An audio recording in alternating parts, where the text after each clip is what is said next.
हाला खां सुखियो मीरजत वेंदड़ लिंक रोड केतिरनि ई हंधनि तां टुटी चुको आहे। वॾे खॾनि ऐं भॻल हिसनि सबबि गाॾियुनि जी अचु वञु ॾुखी बणिजी वई आहे, जॾहिं त रोज़ानो सवे मुसाफ़िर ऐं ॻोठाणा परेशानियुनि खे मुंहुं ॾेई रहिया आहिनि। ही रोड 22 खां वधीक ॻोठनि लाइ हाला शहर ताईं पहुचण जो अहम ज़रियो आहे, पर मरम्मत न थियण सबबि माण्हू अस्पतालनि, स्कूलनि ऐं मार्केटनि ताईं पहुचण लाइ वॾी तकलीफ़ बर्दाश्त करे रहिया आहिनि। साईं ॾुखियाई आहे रोड में अचण वञण जी। रोड स्कूल जो ॿार सारा अॻिते पोइ त कीअं वञनि सञनि छा आहे।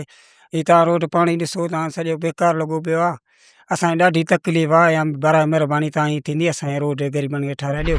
रहवासियुनि जो चवणु आहे त ख़राब रोड सबबि हादसनि जो ख़तरो बि वधी वियो आहे।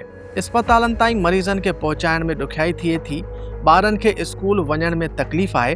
रोड मुकमल टुटल आहे, केतिराई भेरा गाॾियूं कल्टी भी थी पवनि थियूं। असां मरीज़नि 15 ॾींहं पाए माना गाॾियुनि जा टायर मटाईंदा आहियूं। रोड में सफ़ा पथर निकिता पिया आहिनि, रुगो खॾा खुॿा गाॾियूं 2 टे जॻह असांजे हिते माना कल्टी थी चुकियूं आहिनि।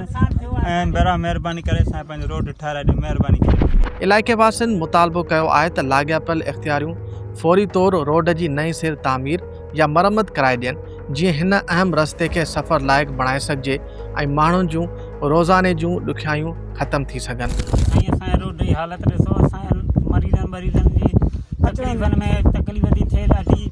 जीअं रोड सफ़ा भॻो पियो आहे, जीअं त असांजे रोड सफ़ा हालत ख़राबु लॻी पई आहे। सुखियो मीरजत लिंक रोड जी बदहाली रुगो सफ़री मसइलो न, पर हज़ारे माण्हुनि जी तालीम, सिहत ऐं रोज़गार ते बि सिधो असरु विझी रही आहे। इलाइक़े वासी हुकूमत खां मुतालबो करे रहिया आहिनि त वधीक देरि करण बदिरां रोड जी तामीर लाइ फौरी क़दम खयां वञनि।